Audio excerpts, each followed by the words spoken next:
Listen to the first of these two pairs of words from two different foreign languages. Pie, pie. Dog, dog. Did you hear any difference between the P sound of pie and the P sound of pie? Did you hear any difference between the D sound of dog and the D sound of dog? You probably didn't, because these kinds of P's and D's are not heard as significant differences in the sound system of English. In other words, our ears are not trained to hear anything really different in these sounds. But if you were a speaker of Siamese or Hindi, you would have heard a great deal of difference in these sounds. In just a moment, we're going to show you why most of us have what might be called blind spots when it comes to hearing and learning the different sounds in a foreign language.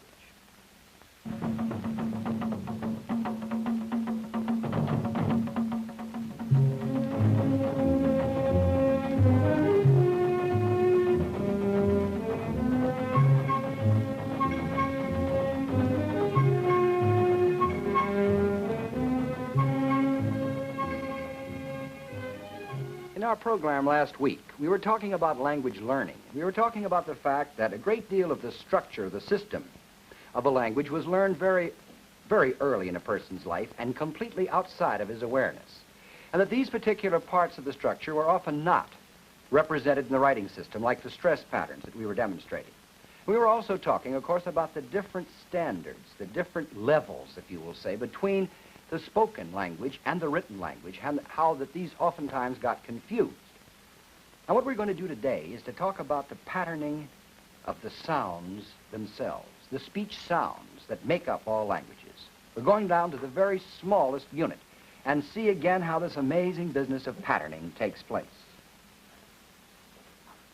Now, this particular business of the patterning of sounds, as we've already seen at the very beginning of our program, the differences and the similarities of sounds is extremely important if we're really going to be able to learn a foreign language correctly. Now, in the first place, what about this business of speech sounds? Well, one of the things that we find out is this, that the organs of speech, as we generally call them, can make an infinite number of speech sounds. But actually, we shouldn't really call these things the organs of speech. We should call them, well, I don't know, we can call them the organs of speech if we want, because we're interested in them as just that. But they're really in our bodies for quite different purposes, for the purposes of eating and breathing. And man, in inventing these amazing symbolic systems, which we call languages, has what we, as we say, overlaid the function of speech upon these particular parts of our body, which we will now, of course, continue to refer to as the organs of speech. So the organs of speech in the human being can actually make an infinite number of speech sounds. But the brain, which is part of this package, like a magnificent digital computer, is able to say, no, this is the same, this is different, this is the same. In other words, segment these particular things and pick them out and classify them, so to speak. So, we can say then that the human being can make an infinite number of speech sounds. But even over and above that again, you never make the same speech sound exactly the same way twice in your lifetime. Never exactly the same way twice in your lifetime. And yet again, this digital computer says this is the same and this is different, this is the same and this is different. It's this business of segmentation which makes language possible. And again, the human brain is absolutely essential to be able for us to talk languages. Now, the child, before he learns his language, sort of limbers up these organs of speech and makes a tremendous number of different kinds of sounds. Strange sounds to us. I can remember my oldest boy, when he was still in the crib, used to have, a wonderful time making the back K sound, as we call it, this kind of sound. Caw, caw, caw, caw, caw, way back in the back of the throat. At 10 and a half, he can't make that sound at all, or has great difficulty doing it. And I tell him he used to be able to do it all the time when he was a very, very small child. It's hard for him to believe me. Why can't he make it now? Because that kind of sound is not a significant speech sound in the pattern of English, although it is extremely important in the Semitic languages like Arabic and Hebrew. Now, these speech sounds can be classified, and they are by linguists, of course, in two different ways, theoretically. Either by the acoustic properties, that is how they sound to us, whether vibrant or guttural or heavy or light, or what happens in the body when we make the sounds that we hear. That is a rough physiological classification. Now, although we are working, several linguists are working on a better acoustic classification of speech sounds, it is not yet as satisfactory as the old rough physiological classification, and I'd like to show you how that works right now. Here is a cutaway of the human head. Here are the two lips. Very important in the making of speech sounds. Here are the teeth. Here behind the teeth is a little ridge of bone that is called the alveolar ridge. Don't worry about these technical terms. They just will help me get through this kind of classification. I want to show you, we're just making a rough physiological classification. Now, if you put your tongue on this alveolar ridge and slide it back toward the roof of your mouth, you will go over that hard palate. Now, if you go even farther, where it gets squishy, back there, that soft part is called the soft palate or the velum. So you have the hard palate and then the soft palate of the velum, and the velum is a very interesting piece of articulatory mechanism in that it can close off the nasal passages to allow the air to come out only out of the mouth, or it can allow the air to come out of the nose, as in and so on, or ah. In other words, oral versus nasal. Now, at the end of the velum is a little tongue of skin called the uvula. And the uvula is a very interesting little piece of mechanism, and I want to show it to you now. I'm going to open my mouth and say, ah, the way the doctor says we should do it when he wants to see down our throat. And I want you to see that little tongue of skin that hangs from the end of the velum. Ah, ah, ah, ah, ah. See that little tongue of skin? Well, that's the uvula. Now, this particular uvula, it's very interesting. It makes some sounds, very important sounds. It's the kind of sound that, it's the kind of thing that happens when the Frenchman says Paris, for instance. But, you know, some years ago, when doctors used to take out tonsils, they used to snip that little uvula off. I mean, who needed it? Who wanted it? Well, of course, when the children that had their tonsils taken out at that time wanted to grow up and speak a language like French or German that have uvula sounds, they found that they had the devil's own time trying to do it. Now, this whole business of the uvula and the velum again can, of course, cut off the whole nasal passage. Air can come out of the nose or can come out of the mouth in terms of whether or not that thing is closed or open. And down here, number 9, this is probably one of the most important parts of this machinery. This thing is the larynx, number 9, and actually out there is the Adam's apple. And here inside the larynx are what we have been taught to call the vocal cords. Actually, they should be called, I suppose, the vocal bands or the vocal lips. They're sort of cartilaginous bands. And they come together and are able to vibrate. And that vibration, as the air comes up through them, causes what we call voice, the technical term for it being voice. Now, to hear what voice sounds like, put your hands over your ears and say buzz, buzz. Now, again, say bus, bus. And in bus, you will notice there is no buzzing on that S sound in bus. Buzz, bus. That's a voiced sound versus a voiceless sound. Down here is the windpipe, of course, and here comes, this way from the lungs, the air, which allows us to talk, which goes through this larynx here. And this is the food pipe or the esophagus here. And, of course, if you don't close off the epiglottis, sometimes you get the food, as we say, goes down the wrong way, and that causes a paroxysm of coughing. And we know how that is. People slap you on the back and so on. All right, now this business, then, of the classification of speech sounds actually is in that part of linguistics which we call technically phonetics. And in phonetics, what we are doing is studying the classification of the speech sounds, which are technically called phones. Now, the phones of a language, the sounds of a language, can be classified in two major ways, in terms of their manner of articulation and the place of articulation. First, I'm going to show you what I mean by manner of articulation. Again, there are a lot of technical terms here, but you're not supposed to have to memorize them now. This, again, helps me get these kinds of classifications across to you. The first kinds of sounds are called stops, and they're just what they mean. It means the air is stopped and then released. For instance, as in pin, or tin, or tin. You see where I stop the air momentarily and then release it. Affricates are like the stops, except there's a certain amount of air that goes along with them, like ch and j in church and judge. The spirants are those sounds that have lots of air on them, as in the F sounds and the S sounds. F, s, like that. They can be voiced and voiceless, of course, z and s. Now, the spirants, then the nasals, those that come out through the nose, the nasal sounds, and so on, and flaps, or taps. A flap, for instance, the sound the Englishman makes when he says vede, or mere, mare, mere, is an alveolar flap, that is, the tip of the tongue comes down against that little ridge behind the teeth. You have more than one flap. That gives a trill. For instance, when the Scotchman says very, Verri, that's a trill. Or when the telephone operator says three, that's an alveolar trill. In German, for instance, you can trill the velum. Oftentimes, speakers of German, when they say the word for red, rot, I'm not very good at that, but that is a velar trill. Now over here we have the place of articulation. That is, whether the two lips are used. That term bilabial simply means two lips used, as in pin and bin and my, the P, B, and M sounds. Labiodental, lower lip and teeth, as in f and v, f and v. Alveolar, whether the tongue comes against the alveolar ridge, as in tin and din. Palatal, whether it's on the hard palate, s and z, or that particular sound we heard in the da at the beginning of the show, way back on the palate. Velar sounds like k and g, r, k, and g, with a velum. Now to refresh your memory again from the chart we had a moment ago, here we are again. Place of articulation. Two lips bilabial. Tip of the tongue on that alveolar ridge, alveolar. If it were on the teeth themselves, dental. Palatal. On the hard palate, back of the tongue against the soft palate, the velum, velar. And then you see now we can actually use the classification both ways. For instance, let's take the last sound in the English word sing.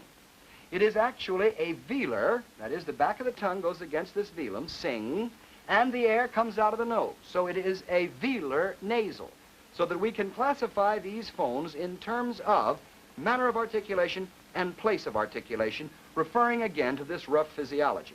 And it works extremely efficiently. It's really, it seems, all we need to be able to classify the phones. But there's one thing about the phones. The phones really are not the smallest unit of speech. The phones themselves are bundles of smaller units, which we call the articulations. Now, the articulations are the things like stopness, or the things like spirantness, or the things like bilabialness, and these get bundled together to make a phone or a speech sound. For instance, have you ever noticed the real difference between the sound, the first sound in rye and the R sound, the second sound in try? Well, there's a lot of difference there if you listen. Listen again. Rye and try. This sound, the sound in rye, is a fully voiced sort of spirant. But the sound in try is a voiceless spirant with a tremendous amount of friction noise on it. Listen again. Try, as against rye. Now, how is it possible that although these particular phones are so different, that we react to them as though they were the same? Even though we can hear the difference when I bring them into your awareness, we write them with the same letter and we react to them as though they were the same sound. Well, the reason for this is this, that actually in terms of how languages work, what we are really listening for is a family of sounds. In other words, the R here and the R here, though different, belong to the same sound family, the technical term for which is phoneme. The phoneme is the family or the class of related sounds. Now, to show you how the phoneme works, I'd like you to step over here and look at this chart. Now, please don't get too concerned about this chart either. It looks rather formidable, but it's really not so formidable when I'm going to show you exactly what we're going to learn from this chart. First, I'm going to take the initial P sound as we hear it. That is the first sound in the word pin. And I'm going to show you the articulation units. It's a voiceless bilabial stop, the sound in pin, according to what we've just learned. In addition, it's fortis. That is, there's a strong amount of muscle contact when we say the sound in pin. But more important, it is aspirated, by which I mean there is a lot of air that comes out along with it, a puff of breath that comes along with it. Watch, it blows out a match. Pin, you see? Now do it again. And you can do this, you can test it in the back of your hand. Pin, you'll feel that puff of air. Pin. Now, please notice that the P phone, or the member of this P family we're talking about, that is final. That is the one that is at the end, as in a word like up, is voiceless, fortis, bilabial, and a stop, but unaspirated. Watch. Up, up, up, up. Doesn't blow out the match. Pin always does. Now, not only do we have an unaspirated phone final, but over here is the kind of P phone or sound we get after S. This one is voiceless, bilabial, and a stop, like all of the others. It has that kind of family resemblance, what we call phonetic similarity. But it is not only unaspirated, as the one in up was. Watch. Spin, spin, That particular blowing out of that was because of the S. Sometimes the S has a little air on it. Let me try it again. Spin, spin, but pin immediately blows it out. But not only that, there is a lenis, or light articulation, when we say the P in spin. Notice again, pin, lots of strength, but spin, spin, see how much lighter your lips come together on that. Now, the thing to remember here is this, that although there are differences in these phones, the speaker of English reacts to all of these sounds, as he did the R sounds in ri and tri, as the same sound, members of the same phoneme. These predictable, non-significant positional variations, which can be predicted every time, these things are called allophones of the phoneme. Another technical term, allophone simply means family member that's tied by resemblance. And the speaker of English will react to these differences that we have noticed as being essentially significantly the same sound. All of these allophones of P, and the phoneme P, consequently, contrast with all of the allophones of B, as in bin. In other words, pin and bin, two very different words in this language, pin and bin. But, again, patterned within the family, but also patterned within the system. What do I mean by that? I mean that not only are our P sounds aspirated initially, but all our other voiceless stops are too. Now, watch. In tin, you see, the initial phone in the T series, or the T family, also is aspirated and blows out. Same way with the K. King, you see, that blows it out. But by the same token again, the phone of T and K after S are lenis and unaspirated and won't blow out the match. Skin, skin, sting, sting. But again, tin, you see? So we get then patterning. Patterning at all levels. Patterning throughout the sound system. Allophonic patterning, which is predictable, and patterning throughout the system of the consonants. Now, I'm going to show you a chart of the consonant phonemes of English. Please, again, don't be startled by these strange symbols that I have here. The reason I am giving you this chart is to show you again the patterning of the English consonant phonemes, but also to remind you that we have no letters in our alphabet to represent these particular significant sound contrasts. Remember, in our second program, we talked about the fact that all writing systems were incomplete and inconsistent. Well, here's the patterning. It goes like this. Here are the voiceless and the voiced stops. PTK, bilabial, alveolar, and velar. BDG are the voiced, bilabial, alveolar, and velar. Perfect patterning. Voiceless and voiced affricates, as in church and judge. Voiceless and voiced spirants, as in fun, vun, thin, then, as in sin and zounds. And this one with a wedge over it represents the sound in she, and this Z with a wedge over it, the sound in measure, or azure, or garage. Now notice we need these symbols because we don't have any letters in our alphabet to represent these sounds. This 0 with a line through it and this cross D represent the voiced and voiceless spirants, difference between thin and then. I'm going to talk about that in just a minute. Now down here we have our nasals, the bilabial nasal as in me, the alveolar nasal as in knee, and this one, this long N with a curl, represents that sound I've already talked about, the last sound in sing, a velar nasal. L and R are very interesting in English and in many other languages, interesting sounds we call laterals, which are quite like spirants in some way and like other sounds in others. I will simply use a sort of blanket term for them, laterals. But now what I want to show you is, again, the necessity of actually using these kinds of symbolizations when we're trying to get the significant patterning out of this thing. Our writing system is not going to show it to us. For instance, let's take this word thin and this word then.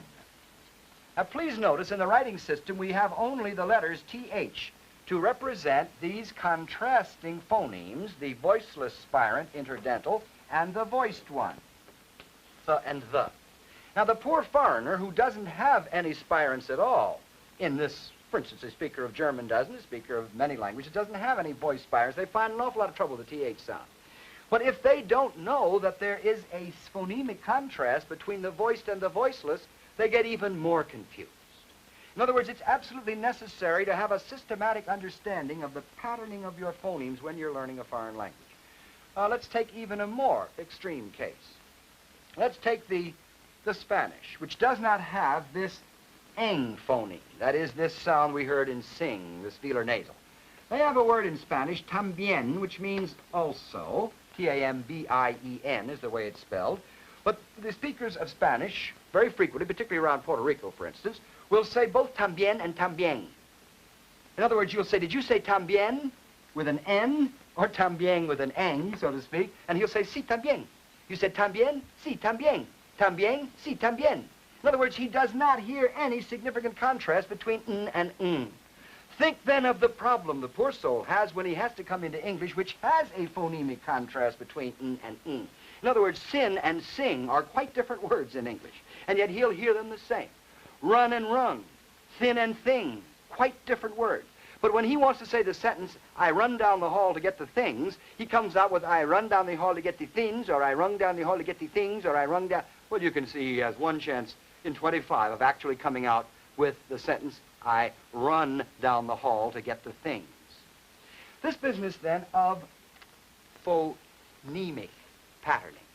The fact that it is essential for us to realize that there are no phonemes exactly alike in any language. The Frenchman's P and our P are not the same sounds, even though we use the same letter of the alphabet to represent them. The Frenchman's P, for instance, initially, as I showed you in the last program, is not aspirated. In other words, when he says, la pipe de la bouche de papa, there is no air. We say la pipe de la bouche de papa, and he ducks, as we know this. In other words, we have got to have not only the phonemes brought into our awareness, our own phonemes and the phonemes of the target language, but the allophones as well must also be brought into our awareness. To get back to those words that I had at the very beginning of the program, please notice that the P sound in pi, the first word in Siamese, as against pi, were phonemically distinct, if you will, because of the business of aspiration versus lack of aspiration. Those two first sounds were very distinctive for the speaker of Thai, pi versus pi. In the Hindustani examples, those Ds, the first sounds, were quite distinct between the dental D, as in dag, and the cacuminal or postpalatal D, as in dak. In other words, we don't hear any significant difference there, but they are very significant in that target language if we were learning either Hindustani or this other language, Siamese. In other words, the practical application to language learning becomes, I think, extremely obvious and extremely important. Now, what we've been talking about up to now has been actually the consonant sounds. But you may remember way back on the second program, we talked about the vowel sounds. And at that time, I told you there were 9 simple or short vowels in English and 3 semivowels. And every one of the short or simple vowels could actually combine with every one of the semivowels to give us what amounts to 36 possible nuclei. Here is that chart again. Here are the short vowels. Pit, pet, pat, just, pot, put, gonna, and fox, if you say it that way. You see? Now, what I'm saying now is that what we have here actually is 9 vowel phonemes and 3 semivowel phonemes which can go together. Now, you may remember on that second program I also showed you that this particular thing was a glide higher in fronter, this higher in backer with more rounding, and this glide, the H represented a glide to the center. And I gave you words like this. E, and you saw my tongue go up. A, you saw my tongue go up. Woo, or ooh, where you saw more rounding. O, more rounding as my tongue is rising back there. And then ah, more to the center, starting lower and go to the center. Ah, and so on, glide to the center. Now what we have here then is actually a combination of simple vowel phoneme and semivowel phoneme. In other words, the English system is divided between simple vowels and complex nuclei composed of 2 of these things. Now, I have to be honest with you. There is a great controversy still raging in linguistic circles as to whether or not such so-called long vowels as E really are composed of 2 segments, a simple vowel and a semivowel.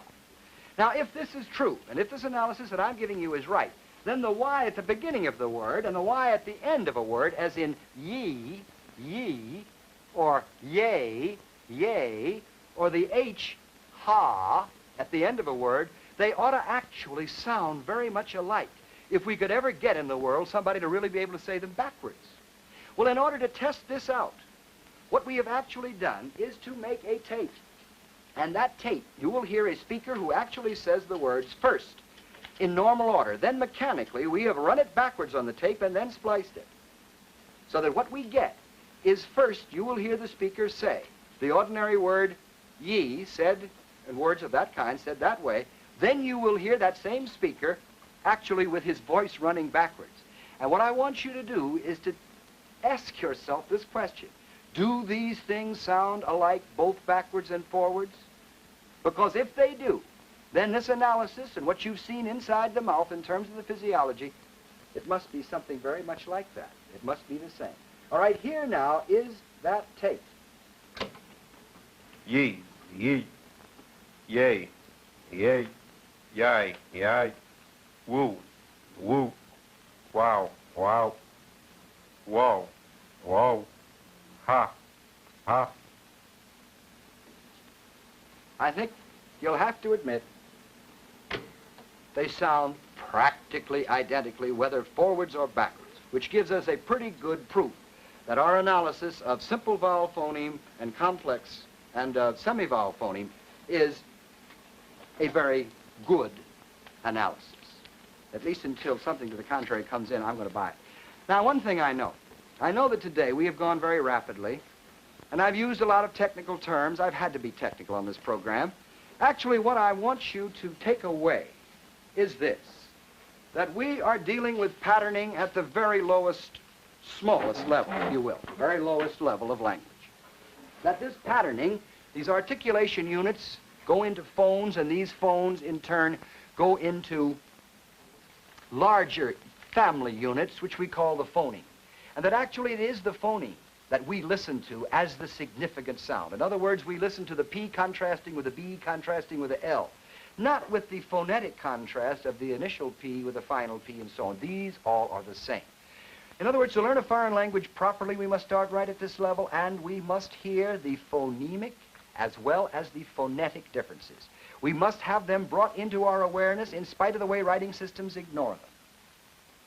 Now, in our program next week, we are going to be talking about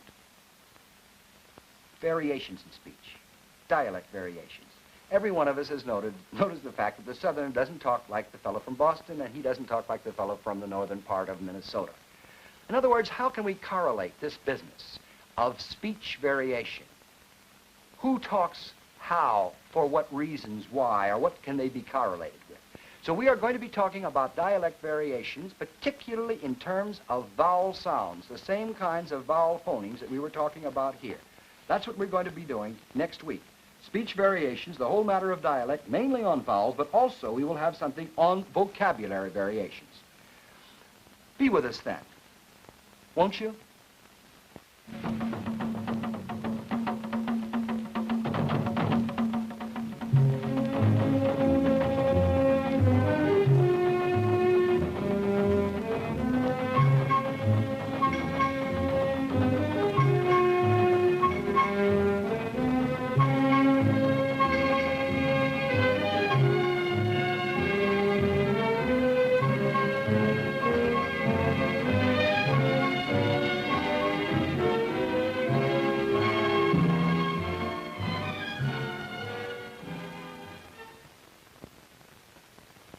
This is National Educational Television.